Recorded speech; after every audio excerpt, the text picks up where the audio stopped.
very seriously. And sometimes people say things that they shouldn't say, and maybe they get caught up in the moment or whatever. But there's two things that are really not becoming of an elected official, and one is ignorance and the other is arrogance. The most dangerous thing is when you combine the two of them together.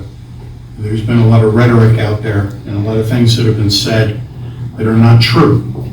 So I've got many of them, and I'm just going to pick a few of the highlights that I think need to be corrected. Anything that I say tonight, I will have the supporting documentation available up at Town Hall. You come in and take a look at it yourself. Don't take my word for it, because that's what an elected official is supposed to do. They're supposed to be able to cite their source and be able to back up everything that they say, especially in today's world where there's so much distrust. So my favorite one is that some members of the school committee have been asserting that the schools did not receive the $2.1 million voted through the override election last year, and that the Board of Selectmen somehow kept some of the money for the town. So what I have to support that is the certification, which was prepared on May 22nd, 2018, which went ahead and line listed everything that was voted that night at town meeting. That's this.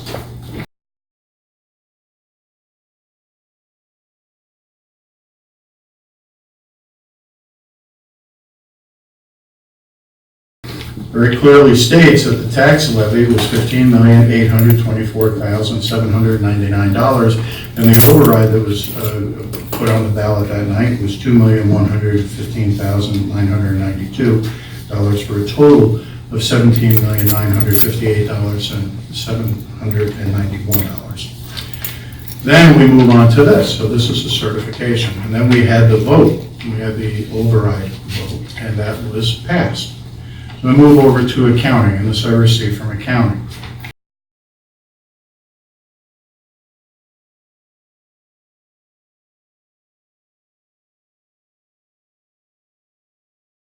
And it shows that on July 1st, $15,842,799 was put in to the account for the schools. On July 18th, another $2,115,992 was put into the munis system, accounting for the override vote. All of it, not part of it, all of it, for a total of $17,958,791, the exact amount that was voted on at town meeting. And then move on to exhibit number 3. And that is the detail by which we have paid that amount out to the department. The payments are dictated by the regional agreement that's in place. We don't send a check over for one. All the member towns on certain days that are dictated through the regional agreement.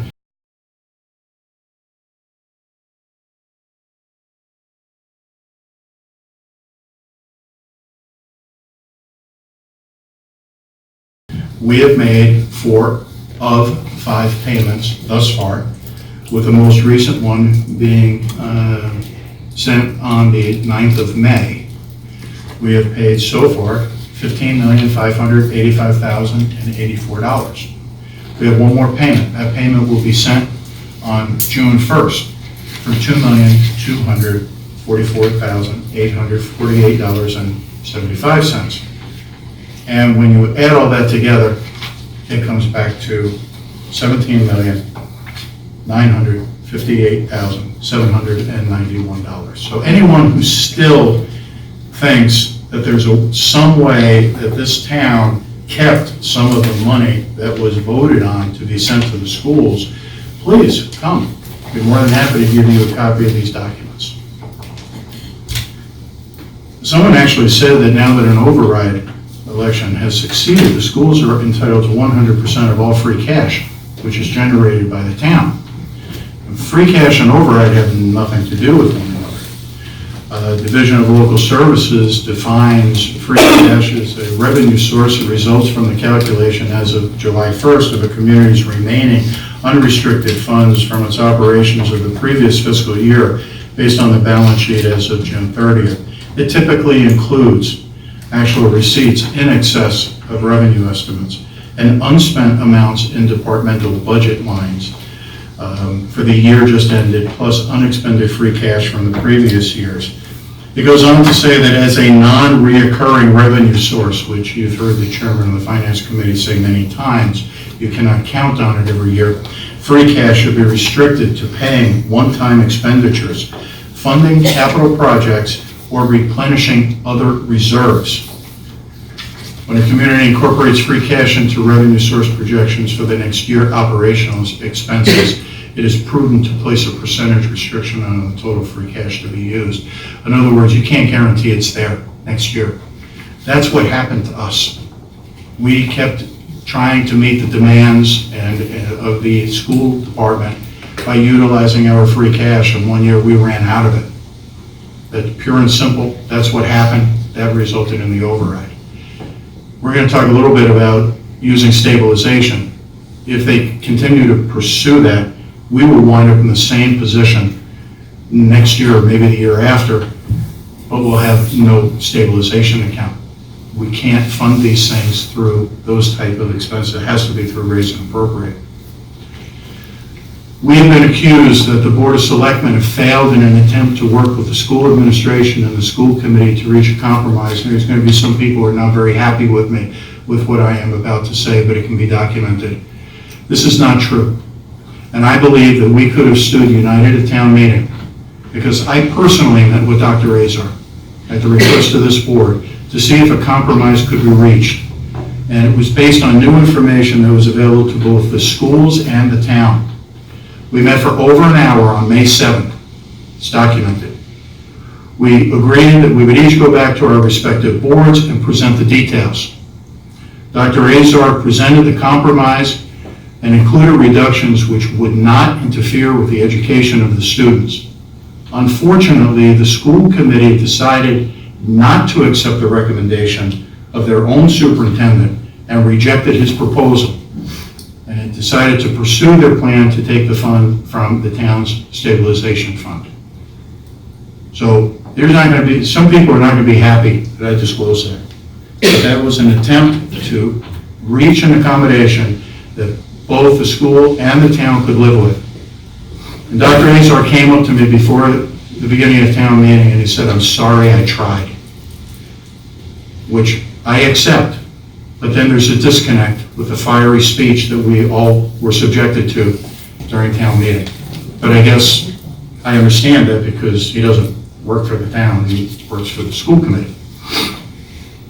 I understand that the selectmen are also being accused of placing new language in the warrant this year in an attempt to sabotage the schools. I gotta tell you, you must not have read the warrant last year. Because the language that appeared in this warrant this year is the exact same language that appeared in the warrant last year, with the exception of the dollar figure.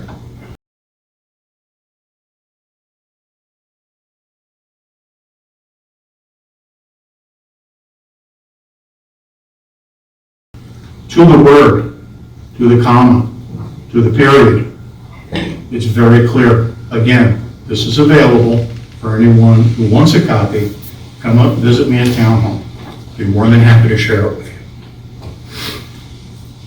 There's a misunderstanding that the town stabilization fund is the same as the district's E&D account, otherwise known as excess and deficiencies. And the intended use of a district's E&D account is to bridge, it goes back many, many years when it was first founded, right, Skip? Yep. And there should be, in the beginning, it was enough to cover a payroll in case one of the towns was a little late in sending their money. It's to provide bridge and financing in the event the district runs short of cash between payments to the town. At the end of the year, and here's a big difference, at the end of the year, anything that's not spent in that school budget automatically gets deposited into the E&D account. That's where it goes. It doesn't go back to the towns. So if they don't spend $500,000 of the dollars that they were given, it doesn't come back to the towns. It goes into their E&D account, and they are bound by law up to a certain amount that they can maintain in there.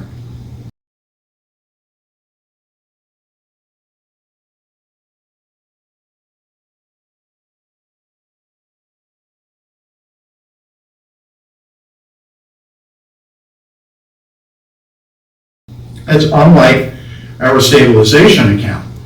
Our stabilization account is there for capital appropriations or catastrophic events. It's our lifeline in the town. It is essential in protecting our bond rating. And our bond rating is very much like your personal credit score. If you go out and you run up all of your credit cards to the maximum and you take out all sorts of loans and you're a little late in paying things, your credit score stinks. When they assess a bond rating for a municipality, they take a look at how well you manage your money. And one of the things that they want to see is a stable amount in your stabilization account. What they really prefer to see is that you make regular contributions to it.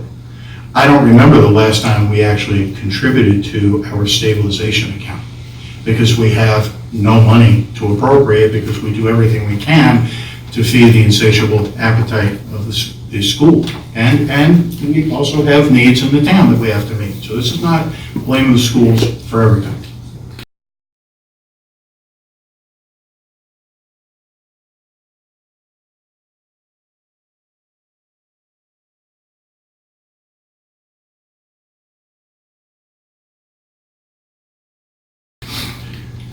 In order for us to be able to put money into it, it takes a meeting or a vote at town meeting to make an appropriation. And then it also takes a vote at town meeting to take money out. So they're really not the same thing. They're not even close. Using stabilization to support an operating budget is irresponsible. It weakens our ability to increase increase the cost of borrowing to both the town and the school department. Because the school department's rating is based on how well the rating of the towns. We have to come up with the money and send it over to the school department for them to pay the bills. And if we go ahead and we take $600,000 out of stabilization this year, we have dug a hole for ourselves next year that we don't have the $600,000 next year to give to the school. So what are we going to do? Go back to stabilization and take that 600? Guess what? At that point, we have no stabilization fund. It's been evaporated in 2 years, and I don't know how many years, well over a decade to get it to that. And we could evaporate it within 2 years if we allow this to occur. The Finance Committee rubber stamped the town's budgets and requested, appropriations. You get a kick out of that one. First of all, the town truly uses zero-based budgeting. Their budgets are reviewed with the Finance Committee and the Board of Selectmen liaisons before they ever get to the full committees. Then after that's done, they come before this board. And we review them line by line in public, in front of the cameras. Not some big appropriation, line by line. That's what we do. Then they go to the Finance Committee. So a lot of eyes, a lot of fingerprints have been on this. So for anybody to say we rubber stamp things, you got to pay attention. The other night, a cost per pupil was used.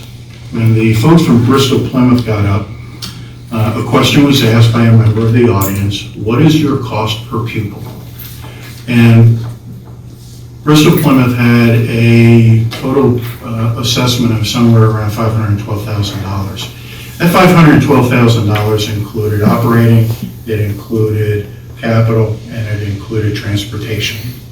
So the number that they gave reflected that 512 or 513 divided by the number of students they have, and they accurately reported, I double checked their figures, $13,141.59. When Dr. Arrigo came up, someone asked him the same question. And he said about 30% less. 30% less than that number. Well, sorry to say, he was incorrect. If you use the same calculation, it's $16,196.32 per student, or $3,055 more per student or 23.25% more than what they do at Bristol Plymouth. And from what I hear, Bristol Plymouth offers extraordinary education. Also, Bristol Plymouth is a technical school, and the tech students should cost more than a traditional curriculum type student, by considerable amounts of money, and that's not taken into consideration. Sorry, but If you take that $3,000 and extrapolate it over the number of students we have, if they were able to keep the cost of education per student to the same as Bristol Plymouth, it'd be about $11 million less in their budget. Pretty considerable. I did, because of Dr. Riga, I spent the weekend, it was a fun weekend, going through the school budget, and I realized people need to get paid to do the job that they do. But school leadership is defined by principal and assistant principals. We, as a district, we would pay $1.65 million. Okay. The superintendent's salaries for the top 3 people in there is $412,000. Then you look at some of the other travel lines for the school committee, leadership conferences, travel for maintenance personnel. I'm not sure what that is. So I'm not criticizing the budget of the school department, but I have to go back to Dr. Azar trying to reach an accommodation so we could stand united for the first time in years, and the school committee rejecting it out of hand when you have certain, what I would consider discretionary expenses that you could perhaps put off until next year. That's what we were going to do.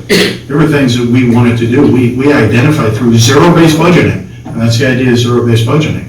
We weren't saying, okay, we're going to reduce X number of dollars. We pointed and said, that's not going to get done because we're going to take that money and reappropriate it. So that's kind of disappointing. And then there's been some, there were some things about the school committee has made comments that they had information available to them in the past couple of years that they didn't have made available to them this year. I don't know how that could be. They had the same access to all public information that any citizen always has. I'm not sure if they are saying that they had information, some secret information that was provided, I don't know. But they certainly had access to anything that was public. They also said that they had no input in the warrant, and nor should they. It's the selectmen's warrant. It's the town of Rehoboth's warrant.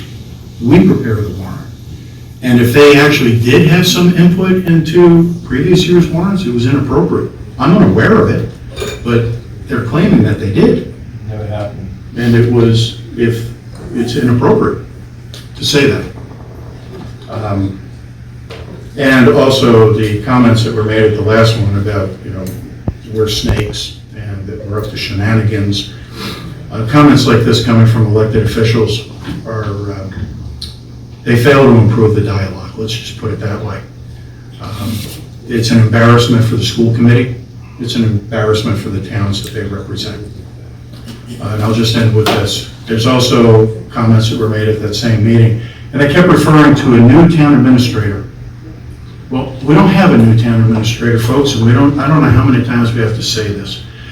Our town administrator, who is a long-standing member of this community and has long service to the town of Rehoboth, is out on an extended medical leave. And it must be very hurtful to her to hear people refer to the new town administrator like she's gone. She's not gone. I wish her back tomorrow so that I can go back to my life. I'm not the town administrator. I was voted by this board to be at the town hall to handle some day-to-day things on behalf of the board. But I am not the town administrator. Helen Denon is the town administrator, and Kathy Denon Cooper, her daughter, who is the chair of the school committee, should have pointed that out to the gentleman from Dayton who kept referring to the new town administrator. So it's hurtful, I would think, to Helen to hear people think that she's been replaced. So I could go on, and I won't, because I'm getting the eyes. Okay? Yes. But I felt some of those were more important to address than some of the other ones that I have written down. And as I said, anything that I said tonight, if you want to see the source, come on up, I got it. Oh, there is one more. I have to do this, Mike, I'm sorry. If we don't get into the demands, the big bad state's going to come in. And they're going to take over the school district, and they're going to give us a budget, and we're going to have to live with it. Well, about a month ago, a few of us, all right? What's this? Go ahead. Okay. About a month ago, a few of us, we just didn't have a real good sense of what we were being told. So we requested, and we were granted, a meeting with the Deputy Commissioner of Education and the Assistant Secretary of Education. We spent approximately 2.5 hours with those two gentlemen. And we didn't argue about the statutory method, not at all. Because the town of Rehoboth always pays what we need to pay, according to the state.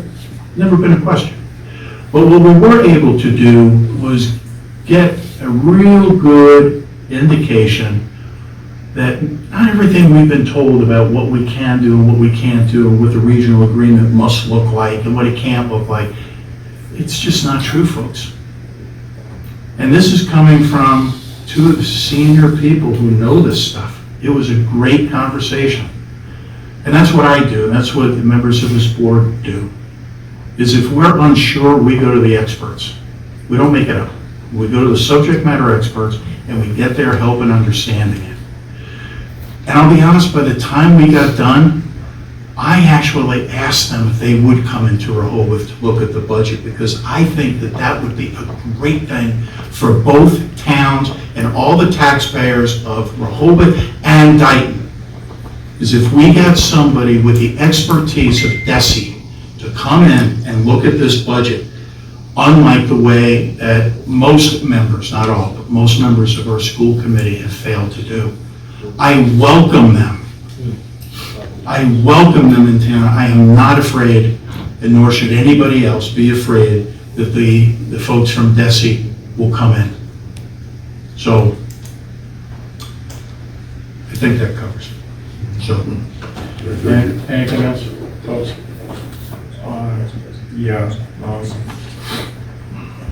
I've thought about this a lot since our last meeting, and things are changing rapidly, information, misinformation. You covered a lot of it tonight that I've heard out there also, and I thank you for taking your weekend and researching the fact versus fiction. But I'm concerned what happens between now and our town meeting on May the 28th, the resumption of the town meeting.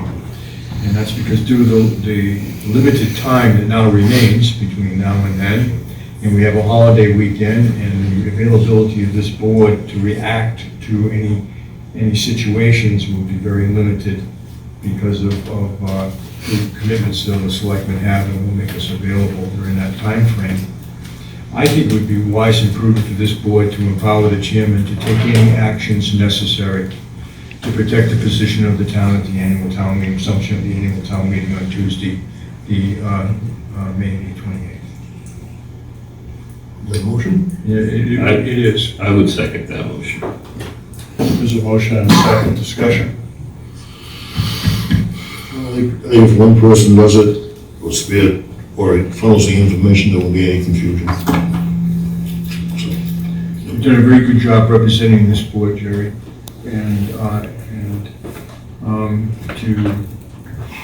I think that this board is speaking with one voice, and I think everything you've said this evening, I believe we all agree with, do we not? Mm-hmm. And that's why we're silent, is because you pretty much said everything that I was concerned in. And in chatting with the other selectmen just casually, I know you share similar concerns. So I think we speak with one voice, and I think you've done an excellent job being that voice. And I really hope that we support that motion. There's a motion and a second. Any further discussion? Hearing none. All in favor? Aye. I will do that as empowered by the board, and thank you for the trust. And I will be diligent in what needs to be done. Thank you. Thank you.